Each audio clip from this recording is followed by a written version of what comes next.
Bonjour à toutes et à tous et bienvenue à la présentation des demi-finales de la Coupe du Monde entre l'Argentine et la Croatie et la France et le Maroc. Alors quels sont mes pronos et mes tendances pour ces demi-finales? Les Bleus seront-ils de nouveau champions du monde? Aura-t-on encore des surprises? Et quel continent sera vainqueur? L'Afrique, l'Amérique du Sud ou l'Europe? Au programme, analyse de ces matchs et propositions de paris sportifs sur ces mêmes matchs si je vois une opportunité pour parier, bien sûr. Avant cela, je vous invite à regarder une de mes vidéos précédentes où je vous dévoilais un de mes paris favoris et surtout comment je fais pour améliorer la cote de ce pari. Elle s'intitule tout simplement Gonflez vos bénéfices facilement et sans risque grâce à la double chance artisanale. Vous y avez accès en cliquant sur le lien qui s'affiche à l'écran pour regarder la vidéo. D'ailleurs, pensez à vous abonner à la chaîne du CEREPS et de cocher la petite cloche afin de ne louper aucune de mes prochaines vidéos. Donc la fin de la Coupe du Monde aussi approche et la planète des paris sportifs va continuer à tourner, soyez-en sûrs. Je vous parlerai également en fin de vidéo d'un de mes sports favoris pour parier, qui selon moi et mon expérience subit beaucoup moins d'impondérables que le football, alors restez attentifs jusqu'au bout. Et pour fêter ce grand événement qu'est la Coupe du Monde de football, nous avons mis en place exceptionnellement un kit que nous avons appelé Tacler les books. Ce ne sont pas moins de 7 outils exclusifs qui vous aideront à maximiser votre réussite durant cette Coupe du Monde, comme par exemple le 7e outil qui vous permettra d'améliorer sensiblement vos bénéfices en quelques secondes seulement et qui vous servira lors de cette Coupe du Monde et lors des événements footballistiques à venir. Pour les plus curieux et les plus pressés d'entre vous, je vous invite à aller voir le lien en description sous la vidéo. Vous ne serez pas déçus et c'est gratuit. Alors, au programme des demi-finales, aujourd'hui nous avons à 20h Argentine-Croatie. Et mercredi à 20h, France-Maroc. Alors les codes d'Argentine-Croatie, l'Argentine favorite à 1,80, le match nul 3,40, la cote de la Croatie autour de 5. Alors l'Argentine est quand même largement favorite quand vous voyez les cotations des bookmakers. Un peu, on va dire, comme le match Brésil contre la Croatie en quart de finale. Et honnêtement, bah, moi je vois un match dans le déroulé en fait quasi identique. La Croatie c'est solide, il faut pas en douter. Donc moi ces codes-là elles ne me plaisent pas du tout et je vois plutôt une value sur la Croatie.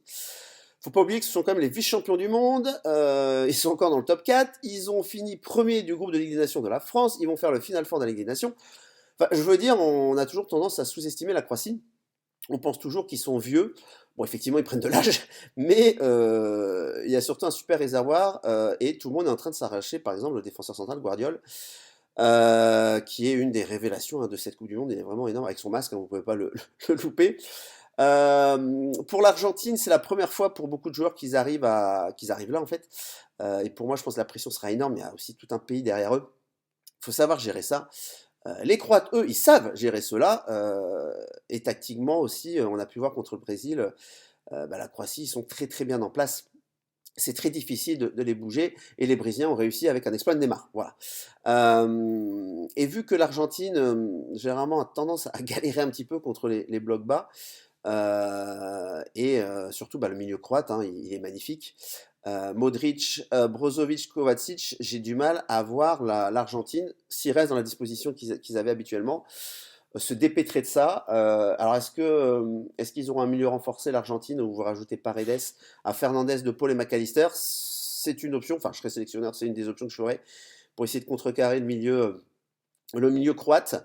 Autre chose, à perdre d'Acuna aussi sur le côté de la défense, bah, pour moi c'est une grosse perte parce que mine de rien il a porté pas mal là sur son couloir. Et puis autre chose, Messi aura seulement 4 jours de repos. Et en poule, on a vu que quand il avait eu si peu de repos, bah, il a galéré un peu le match suivant. Mine de rien, Messi, bah, il commence aussi à prendre de l'âge. On avait dit Modric, c'est pareil. Alors Modric, je sais pas comment il fait, j'ai l'impression qu'il a 3 poumons. Mais bref, bah, en phase 2 aussi, en face des Argentins, vous avez Livakovic qui, pour moi, allez, je le mets en balance avec Bounou. Le goal du Maroc peut truster le titre de meilleur goal de la compétition, ce qui n'est pas rien. Donc voilà, je pense que ça va être un match vraiment accroché, un match serré, du même acabit que le Brésil-Croatie. Franchement, voilà. L'Argentine, ça joue aussi un petit peu comme le Brésil, avec quelqu'un qui est capable, bah, Neymar et Messi, de faire la différence. Est-ce que les Argentins feront comme les Brésiliens et trouveront la faille? Je ne sais pas. Mais les Croates, en tout cas, ils seront là. Je pense pas qu'ils se prennent énormément de buts et ils peuvent en marquer aussi. Donc je vois un match fermé. Je reprends le schéma quand je vous dis Croatie, le Brésil. Il y a un pari qui me plaît bien, c'est le moins de 2,5 buts à 1,50. Voilà, si je reste dans cette philosophie physionomie de match, pardon. L'Argentine, moins de 1,5 but à 1,60 et la Croatie, plus de 0,5 but à 1,65. C'est pour ça que je prendrais plutôt le moins de 2,5 à 1,50. Et, euh, et pour les un peu plus foufou, entre guillemets, tout en restant quand même un pari que j'estime qu'il y a des chances de passer, c'est la Croatie avec le match nul remboursé à 3. Franchement, je trouve ça pas mal. C'est-à-dire que si vous avez match nul à la fin du temps réglementaire, vous êtes remboursé. Bien sûr, je répète, hein, c'est les paris, c'est à la fin du temps réglementaire des 90 minutes. Les prolongations et les pénaltys ne comptent pas pour les paris dont je vous parle. Donc voilà, moins de 2,5 buts dans le match et la Croatie Dronobet, plus en plus petite mise celle-là. Mais bon, ça reste des demi-finales, ça reste de la Coupe du Monde. C'est ce que j'imagine en fonction des deux équipes, l'une en face de l'autre. Voilà, après, si quelqu'un marque un but tout de suite d'entrée de jeu, ça peut vraiment partir dans tous les sens. Mais au vu de la physionomie des matchs qu'on a vus précédemment, surtout les Croates, ça va jouer, voilà, ça va être très très costaud en défense. On passe maintenant au match France-Maroc. Alors le match qui concerne, je pense, beaucoup d'entre nous. À titre perso, j'ai aussi des amis marocains, donc le France-Maroc, ben, on va le regarder tous ensemble. Et quoi qu'il arrive, on sera content on sera content qu'il y ait une de ces deux équipes-là en finale, en espérant, j'ai une petite préférence pour la France, mais bon, voilà, on verra bien. Les cotes 1,54, 7, 7,5 pour le Maroc. Donc la France, largement favorite, logiquement, oui, mais on va dire attention, parce qu'aujourd'hui, voilà, le Maroc, tout le monde a vu ce qu'ils étaient capables de faire. Comme j'ai dit lors de la vidéo précédente, hein, sur les quarts de finale, le Maroc est un peu en mission. Il veut mettre le pays au sommet du football mondial. Ils ont vraiment, et ça s'est encore vérifié, une abnégation à toute épreuve. Ils ont la foi, enfin voilà, ils sont habités, on va dire, cela soit sur le terrain. Peu de joueurs joueraient blessés, comme Saïs par exemple. Alors à voir s'il est out, mais il y a de fortes chances il y a de fortes chances que la défense centrale, Aguerd Saïs, soit out. Donc un peu compliqué. Et si c'est le cas, et on va parler de quelque chose que je connais parce que le joueur dont je vous parlais joue dans mon club de cœur, à Brest. Dari, voilà, Dari, s'il est titulaire, je vais dire aïe aïe aïe. Je le connais parce que voilà, moi je vais regarder les matchs de Brest tous les week-ends et il a été titulaire. On l'a acheté, en fait, il avait été élu meilleur défenseur de la Ligue des Champions africaine. Et on s'est tous dit, wow, c'est un bon achat. Et il a quand même un problème au niveau de balle au pied. De la tête, il y a rien à dire, mais balle au pied, c'est compliqué. Il n'a pas répondu aux attentes et maintenant il est sur le banc. Voilà, il s'est fait prendre sa place. Donc, c'est pas rassurant le voir à la télé avec CR7 à côté de lui, franchement. Avec tous les collègues, on a un peu halluciné. S'il est titulaire, j'ai vraiment peur pour le Maroc. Alors après, il peut vraiment se transcender avec ses collègues marocains autour, ça, c'est possible. Je le sais pas, mais sur ce que moi j'ai vu, pour l'avoir vu jouer plusieurs fois, ah, ça va être compliqué. En face, il y a Giroud, très bon de la tête, ça peut vraiment faire mal. Il avait pris un jaune, donc c'est pour dire, alors qu'il a pas joué beaucoup de temps, il a joué 20 minutes, je crois, dans le temps réglementaire, pardon. Alors la force du Maroc, c'est la défense, bien sûr, projection vers l'avant. Ça va très vite avec Ziyech et compagnie. Le Maroc, c'est la meilleure défense cette Coupe du Monde. Un but encaissé, et encore, c'était un CSC de Aguerd contre son camp, bien sûr. C'est un CSC. Mais la France, c'est aussi la meilleure attaque. Donc voilà. Alors, la France, on a eu vraiment de la chance contre l'Angleterre. Faut pas se voiler la face. Mais il en faut pour aller au bout de toute façon. Je vous le redis, mais Giroud peut poser beaucoup de problèmes à cette défense marocaine, comme il l'a posé à Maguire et compagnie chez les Anglais. Et puis on a deux fusées, Mbappé et Dembélé sur le côté. Et je pense que le Maroc n'a pas vraiment eu affaire encore à ce type de joueurs sur les côtés. Donc à voir ce qui va se passer. Alors il y a le duel des deux bros, comme on appelle, des deux frangins, des deux amis Mbappé et Hakimi. Ça va vraiment valoir le déplacement. Au milieu, bah, Ounani, Amrat contre Rabiot et Chouamini, je donne un petit avantage aux Marocains parce qu'ils sont monstrueux, ces deux joueurs-là. En défense, je donne avantage à la France et en attaque aussi. Niveau gardien de but, j'ai 50-50. Deux très bons gardiens de chaque côté, Bounou et Loris. Petit avantage à Bounou, mais Loris, il a tellement d'expérience. Bounou, je vous en parle hein, depuis le début, c'est le gars du FC Séville, c'est vraiment très costaud. L'expérience des grands rendez-vous, bah, avantage à la France. Niveau motivation et rage, les Marocains, je pense qu'ils seront au-dessus.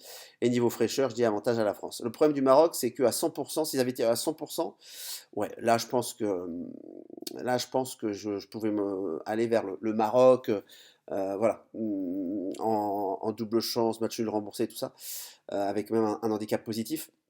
Mais là, avec tout ce qui se passe, bon, je trouve que c'est compliqué.